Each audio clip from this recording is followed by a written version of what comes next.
মা, হ্যাঁ বল। কটা বাজে? এই 10:05 বাজে রে। আচ্ছা মাম, 10:05কে ইংলিশে কি করে বলবি বলতো?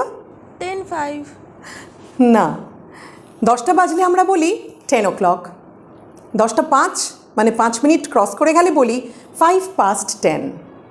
ঠিক তেমনই 10 past 10। 15 মিনিট যদি ক্রস করে আমরা বলবো কোয়ার্টার, তাহলে বলবো quarter past 10, 20 past 10, 25 past 10। এবার আধা ঘন্টা যখন ক্রস করে যাবে আমরা বলবো half past 10।